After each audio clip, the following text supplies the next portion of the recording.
In the past, I've tried to do hand sewn stays. I've got a pair that I'm working on that I'm just totally bogged down on doing the leather binding on them.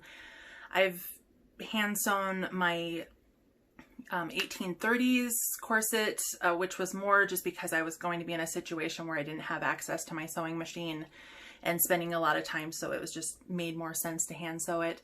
But with these, I'm just gonna machine sew. I'm not gonna do anything fancy. The pattern calls for using metal bones. I'm probably just gonna use zip ties because I don't want to spend the money on the bones. I do have a little bit of the synthetic whalebone left over from my 1830s corset. So I think this should work well. If there's anywhere that's more than, I think it's like 17 inches is how long my zip ties are. So that'll work well in those spots.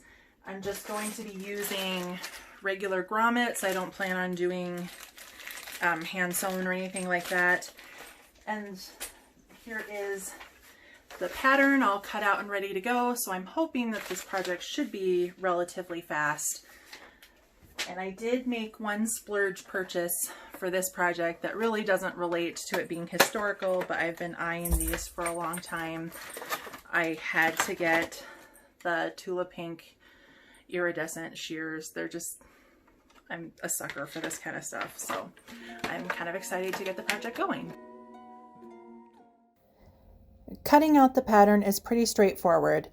The stomacher piece is boned and bound on its own, and then the stays themselves are made up of a center back, a side front, and then the straps. For the stays, I am assembling them out of a orange Kona cotton. That's going to be the inner layer, cotton twill to make up the strength layer, and then the exterior or fashion fabric will be a black linen.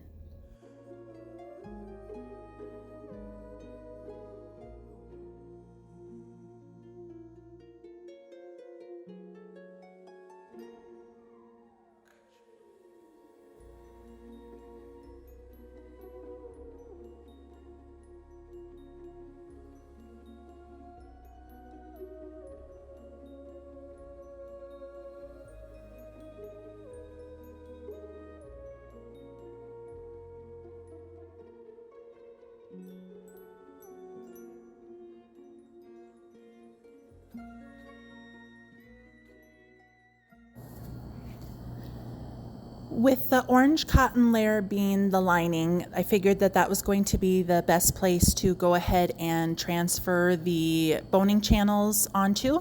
That way I could just trace over them and then stitch them down with all three layers sandwiched together. That would be a lot easier than trying to transfer with another method. And since cotton is transparent enough, I was able to just go ahead and tape the pattern piece to the window, put the piece of cotton over it, and trace over it. I was originally going to be using my black friction pen. It's one of the pens that disappears with heat, so you can transfer it on, sew the line, and then iron it, and the line will disappear. But my pen died about 3 channels into the project, so I switched over to a red chalk pencil. I was thinking red on orange would not be that big of a deal, but unfortunately it really didn't come off at all. But since it is the lining, it's not that big of a situation.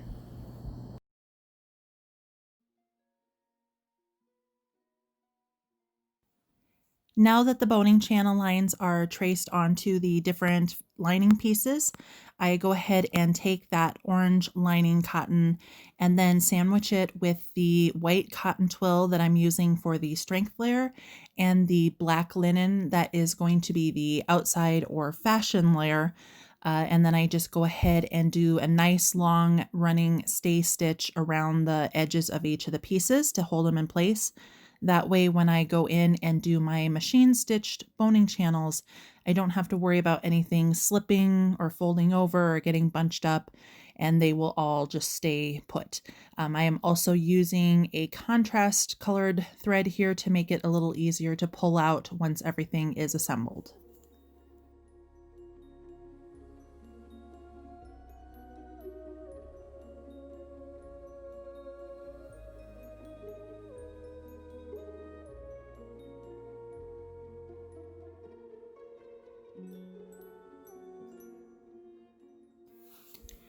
Now that all of the pieces are prepped, we go ahead and start stitching the boning channels.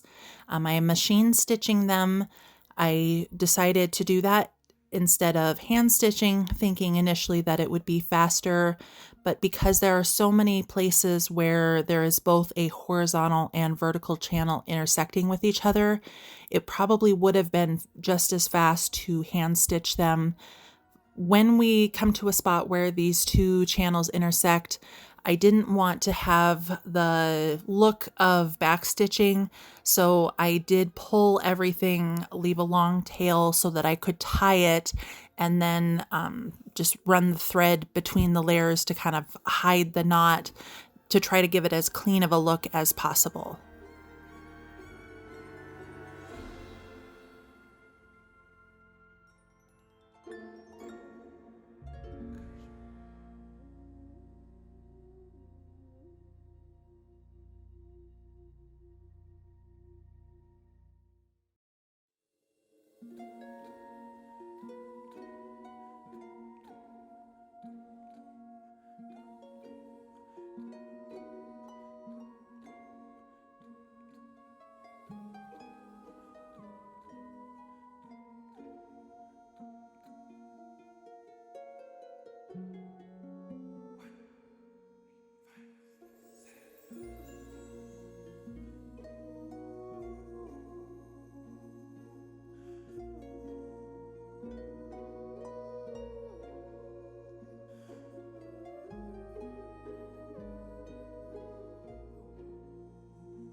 So I have the pattern all cut out. I kind of deviated from the recommended method in the instructions for how to put this together. I went ahead and just basted all 3 layers together. So I've got my twill on the inside, the linen on the one side, the cotton on the other. And I mostly did that just because I wanted to be able to draw the boning channels out and stitch them. So I went ahead and did that with most of them. I was using a friction pen, but my friction pen kind of died on me, so I ended up resorting to chalk, which the red was a little too much. I was hoping it would kind of brush off, but I think it's gonna be on there pretty permanent, but that's okay. So at least it's on the orange side. The black side is nice and clean looking. So my next step here is to measure for all of the bones. And I was planning on doing zip ties, but my zip ties are going to be a little short for quite a few of the bones. Pretty much every single bone in the stomacher is going to be too long, and quite a few of these ones in these panels are going to be too long, and I don't think I have enough of the synthetic whalebone, the plastic German whalebone, to get all of those pieces. The pattern calls for metal bones, and there is one spot where it calls for a 1/2 inch versus the 1/4 inch bones. So I think what I'm going to end up doing is kind of a mixture of German synthetic, zip ties, metal bones, and then I'm not sure, maybe I need to go back and read the pattern again because I don't really remember it being addressed, but I'm not sure what is the intention with this middle bone because it's too big for even 1/2 inch. So I may use, I've got, obviously not this ruler, but I've got some thin walnut that I use to make my busk out of. I have some extra, so I'm considering cutting a piece and just permanently encasing it in here. I might sand it down so it's a little thinner, but I think that might be what I'm gonna do for that piece. So I guess right now I'm to the point where I need to measure and figure out what I need to order.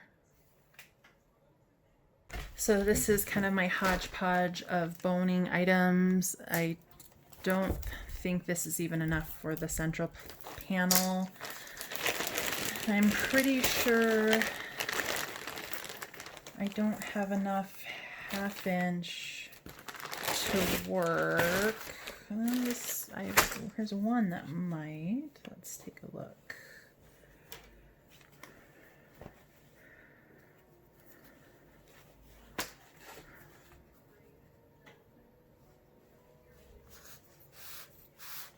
Nope, it's too short. So yeah, that was my longest 1/2 inch. So I'm gonna have to for sure order that.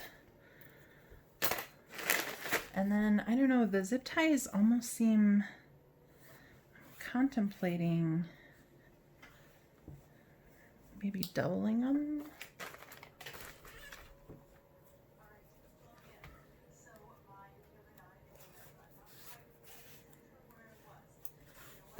Make it more substantial. I don't know. Okay, so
So this is the general idea, but I think I might want to try to take out some of this thickness because that would make where the grommets go essentially 6 layers thick, which might be a little much. It's a little bulky. So I think what I might do is cut the canvas or the twill, whatever you want to call it, all the way back to this line.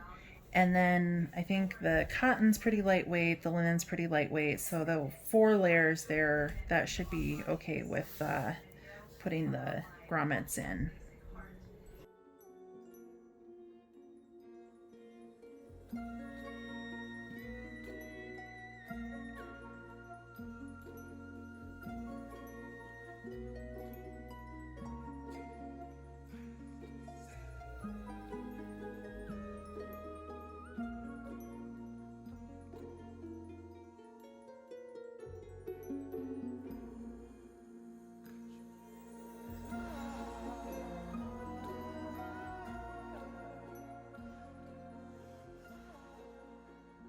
All right, so I've got this pressed under, so now I'm going to stitch really close to the edge so that this boning channel is not too tight.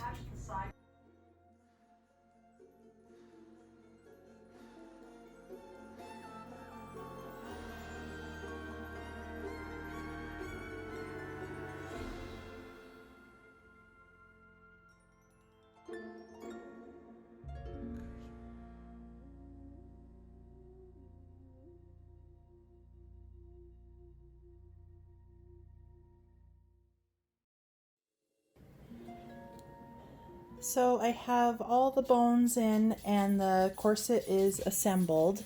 And so the last thing to do then before I start putting the binding on is figure out what I'm going to do about this front portion of the front panel.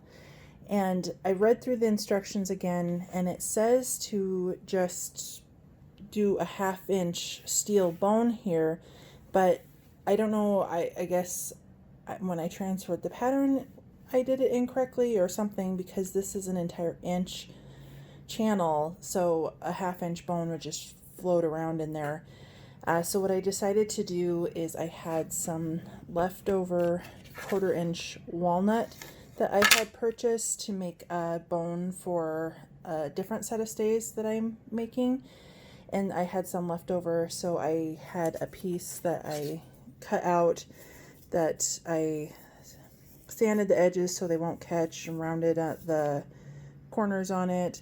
And so it is just going to permanently be encased in this front stomacher. And so I am now to the point here where I can start binding everything.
I finished my 1780 stays for my outfit.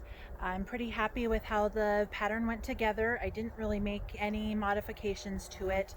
I did do some things differently than recommended for assembly, and mostly just because I got to the point where I had everything cut out and I just started putting it together.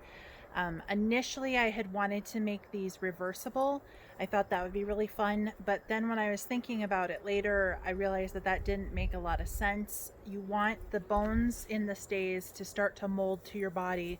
So if I put it on inside out, then they're not going to be shaped the right way. So I realized that I just needed to keep it black. I did do the orange on the inside. At first I was kind of concerned about the stitching looking nice, but then when I realized that it wasn't going to be reversible anymore, it wasn't that big of a deal after all. I went ahead and bound them just with the same black linen that I made them out of. They are a combination of zip ties, synthetic whalebone, and steel bones. I mostly use the steel bones on the front around the eyelets just so that there's more support there.